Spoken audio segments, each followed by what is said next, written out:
بسم اللہ الرحمن الرحیم۔ سیرت النبی صلی اللہ علیہ وآلہ وسلم۔ عنوان: ماہ نبوت طلوع ہوا۔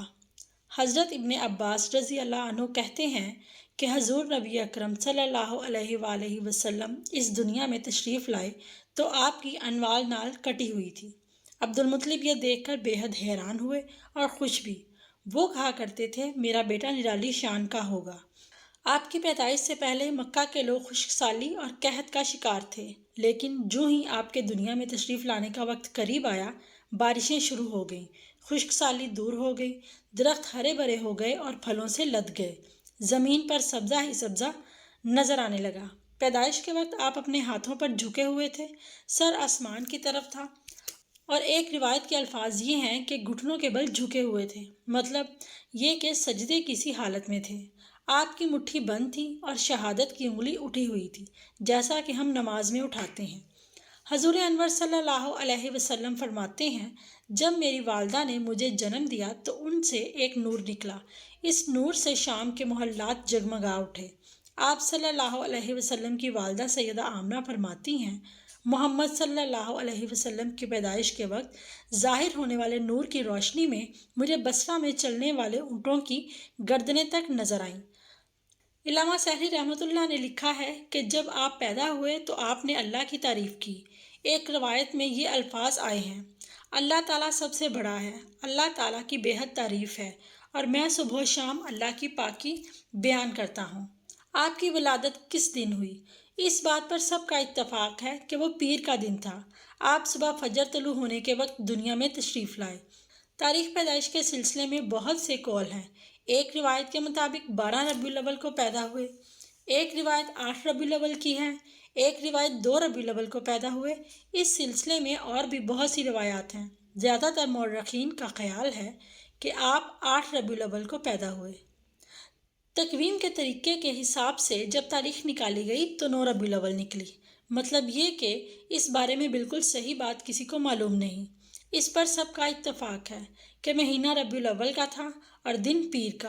یہ بھی کہا جاتا ہے کہ آپ کو پیر کے دن ہی نبوت ملی۔ پیر کے روز ہی آپ نے مدینہ منورہ کی طرف ہجرت فرمائی اور پیر کے روز ہی آپ کی وفات ہوئی۔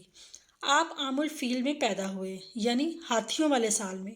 اس سال کو ہاتھیوں والا سال اس لیے کہا جاتا ہے کہ ابرہہ نے ہاتھیوں کے ساتھ مکہ مکرمہ پر چڑھائی کی تھی۔ آپ کی پیدائش اس واقعے کے چند ہی دن بعد ہوئی تھی۔ واقعہ کچھ اس طرح ہے کہ ابرہہ یمن کا عیسائی حاکم تھا۔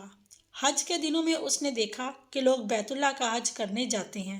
اس نے اپنے لوگوں سے پوچھا، یہ لوگ کہاں جاتے ہیں؟ اسے جواب ملا، بیت اللہ کا حج کرنے کے لیے مکہ جاتے ہیں۔ اس نے پوچھا، بیت اللہ کس چیز کا بنا ہوا ہے؟ اسے بتایا گیا، پتھروں کا ہے۔ اس نے پوچھا، اس کا لباس کیا ہے؟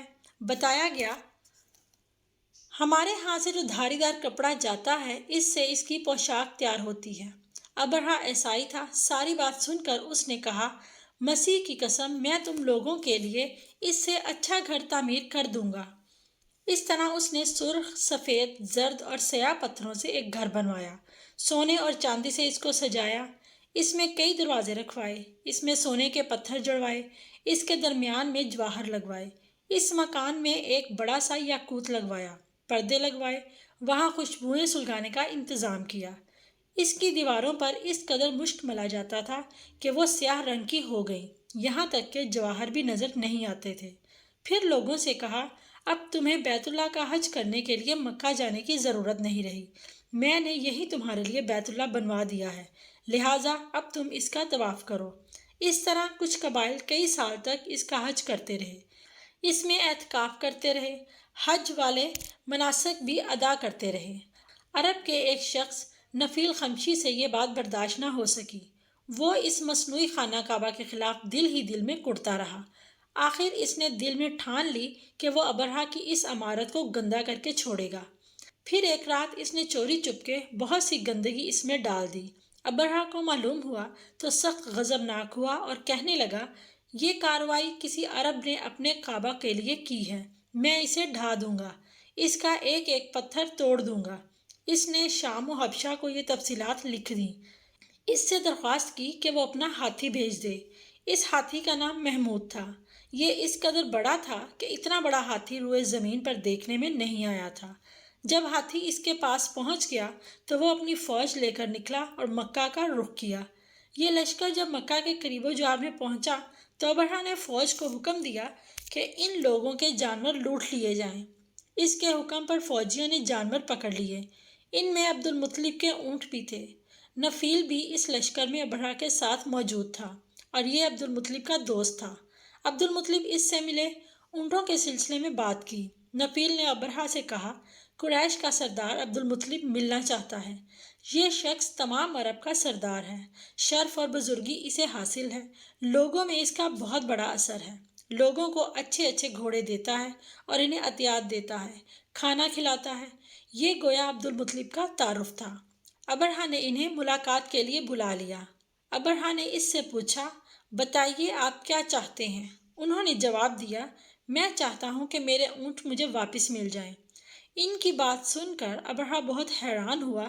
اس نے کہا، مجھے تو بتایا گیا تھا کہ آپ عرب کے سردار ہیں، بہت عزت اور بزرگی کے مالک ہیں، لیکن لگتا ہے مجھ سے غلط بیانی کی گئی ہے، کیونکہ میرا خیال تھا کہ آپ مجھ سے بیت اللہ کے بارے میں بات کریں گے، جس کو میں گرانے آیا ہوں اور جس کے ساتھ آپ کی عزت وابستہ ہے، لیکن آپ نے تو سرے سے اس کی بات ہی نہیں کی اور اپنے اونٹوں کا رونا لے کر بیٹھ گئے۔ یہ کیا بات ہوئی؟ اس کی بات سن کر عبد المطلب بولے، آپ میرے اونٹ مجھے واپس دے دیں، بیت اللہ کے ساتھ جو چاہیں کریں، اس لیے کہ اس گھر کا ایک پروردگار ہے، وہ خود ہی اس کی حفاظت کرے گا، مجھے اس کے لیے فکر مند ہونے کی ضرورت نہیں۔ ان کی بات سن کر ابرہہ نے حکم دیا، ان کے اونٹ واپس کر دیے جائیں۔ جب انہیں ان کے اونٹ واپس مل گئے تو انہوں نے اس کے سموں پر چمڑے چڑھا دیے، ان پر نشان لگا دیے، انہیں قربانی کے لیے وقف کر کے حرم میں چھوڑ دیا تاکہ پھر کوئی انہیں پکڑ لے تو حرم کا پروردگار اس پر غضبناک ہو۔ پھر عبد المطلب ہرا کے پہاڑ پر چڑھ گئے۔ ان کے ساتھ ان کے کچھ دوست تھے۔ انہوں نے اللہ سے درخواست کی، اے اللہ، انسان اپنے سامان کی حفاظت کرتا ہے، تو اپنے سامان کی حفاظت کر۔ ادھر سے ابرہہ اپنا لشکر لے کر آگے بڑھا۔ وہ خود ہاتھی پر سوار لشکر کے درمیان موجود تھا۔ ایسے میں اس کے ہاتھی نے آگے بڑھنے سے انکار کر دیا۔ وہ زمین پر بیٹھ گیا۔ ہاتھی بانوں نے اسے اٹھانے کی کوشش کی، لیکن وہ نہ اٹھا۔ انہوں نے اس کے سر پر ضربیں لگائی، آنکس چبھوئے، مگر وہ کھڑا نہ ہوا۔ کچھ سوچ کر انہوں نے اس کا رخ یمن کی طرف کیا تو وہ فوراً اس طرف چلنے لگا۔ اس کا رخ پھر مکہ کی طرف کیا گیا تو وہ پھر رک گیا۔ ہاتھی بانوں نے یہ تجربہ بار بار کیا۔ آخر ابرہہ نے حکم دیا، ہاتھی کو شراب پلائی جائے تاکہ نشے میں اسے کچھ ہوش نہ رہ جائے اور ہم اسے مکہ کی طرف آگے بڑھا سکیں۔ چنانچہ اسے شراب پلائی گئی، لیکن اس پر اس کا بھی اثر نہ ہوا۔